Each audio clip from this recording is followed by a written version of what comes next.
All right, now this is going to be the last video, and this one may be the most extensive one because I'm going to go into further detail with EZKeys in regards to how it holds up in comparison with the other virtual pianos that are available for us as of today.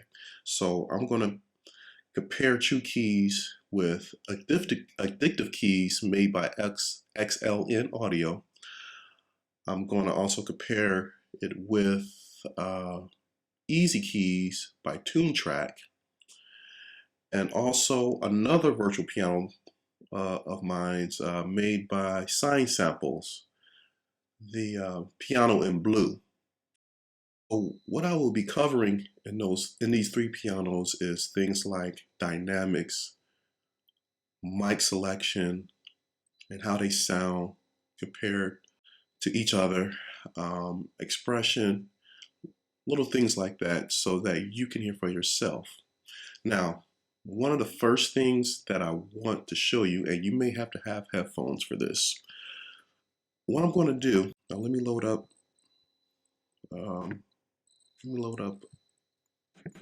EZKeys here. All right, so one of the things I want to show you, I'm going to do a regular jazz line. It's going to be a B flat minor 9. And I'm going to do the same riff in one of the other ones.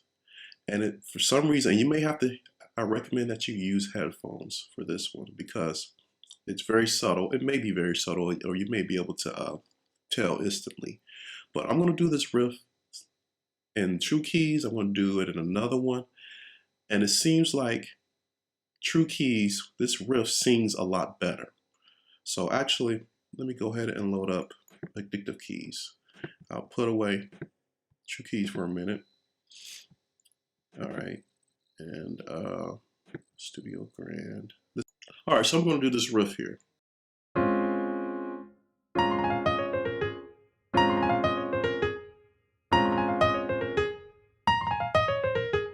Okay, one more time.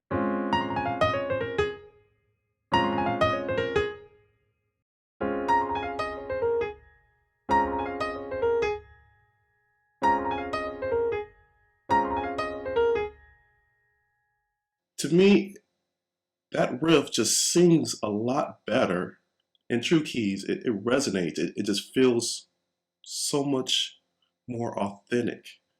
All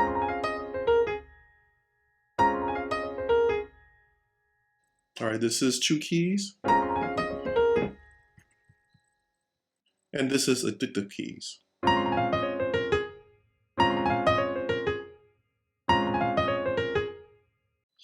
All right, so all in all, when it comes to dealing with melodic expression and feel in comparison with EZKeys and Addictive keys, when I took that one jazz line, it seemed to me that Addictive keys, the line sounded a little more harsher.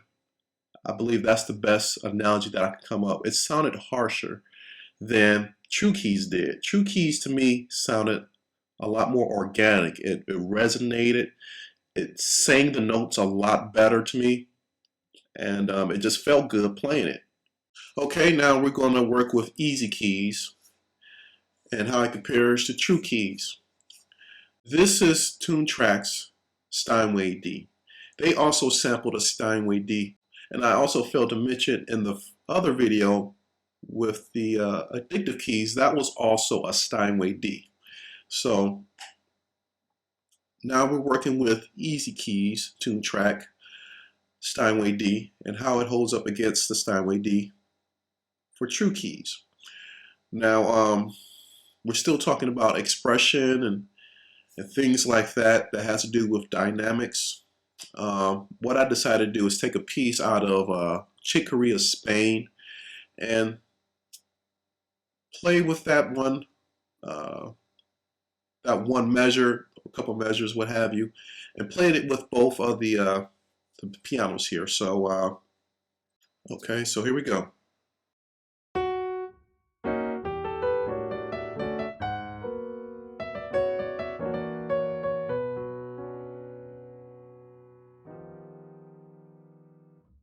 I'll do it one more time.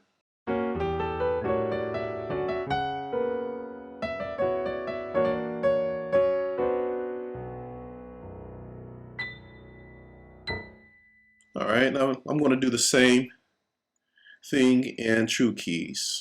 All right, and here we go.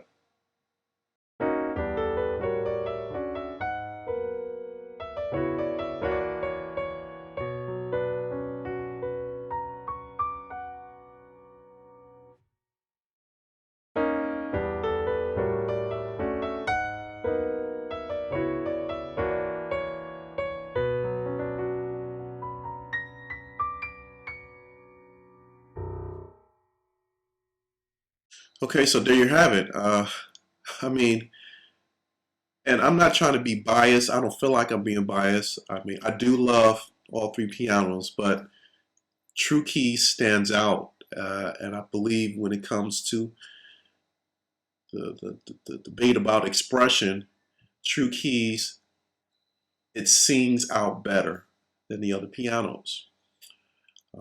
That's the best way I could put it. All right, so let's bring up the next piano. Okay, so we're here at the last piano that I mentioned, which is Piano in Blue, made by Sine Samples. Now, this is also a Steinway D. Not only is it is a Steinway D, it's a vintage Steinway D. Not only it's a vintage Steinway D, it's the same Steinway D that was used to record the Miles Davis album that changed the face of jazz music back in 1959 with the Kind of Blue jazz album release. Hence the name Piano Blue, Kind of Blue. And also the same piano that Glenn Gould used for his Goldberg variations. Another album that just changed the face of music. So,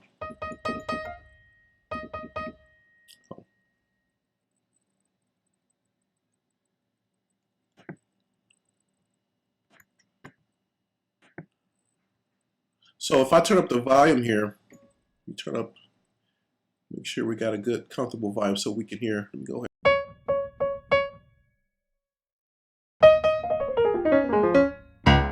Not that bad sounding at all.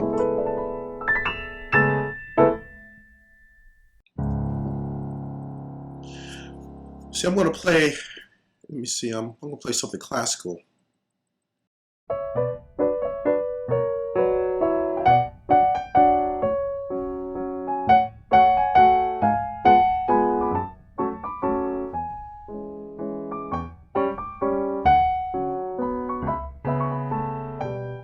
All right, so it sounds pretty good.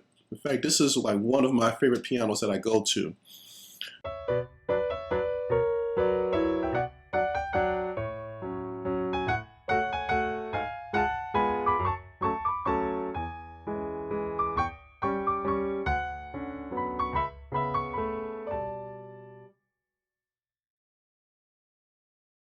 Once again, I mean, you already know what I'm going to say. That True Keys, is just, it just does it for me in every aspect. It feels good, it sounds good, the notes just resonate to me a lot better than the other ones.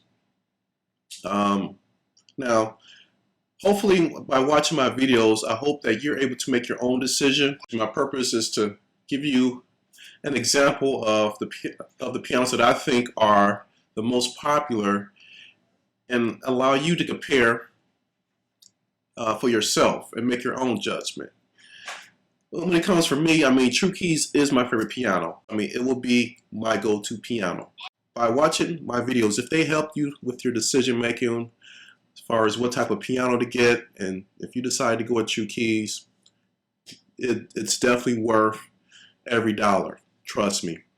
The one individual who I know who was behind this True Keys piano idea actually came out with Academic Grand, which was made a few years ago.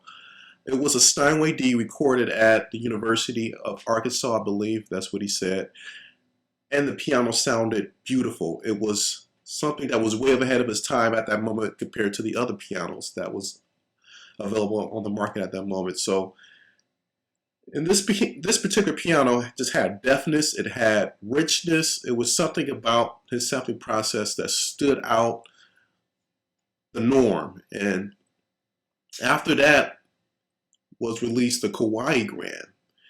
He came out with the Kauai, I think it's called the Kauai EX Grand. And that's when the 3 mic placements was introduced. So we kind of like what EZKeys has. There was a close mic position, a rim, and a lid position. And actually, when he came out with that Grand, I thought it couldn't be anything better. What else could be better? I mean, he had the sustained noises, excellent release, key up, key down samples with the whole mics and things like that. And after that, then comes EZKeys. So the guys that's behind this, and in particular, I believe his name is Lance Herring. There's some videos of him demonstrating an academic grand and the Kauai EX Grand. This guy is definitely on to something. So if you're looking for virtual pianos and can't decide, go with EZKeys.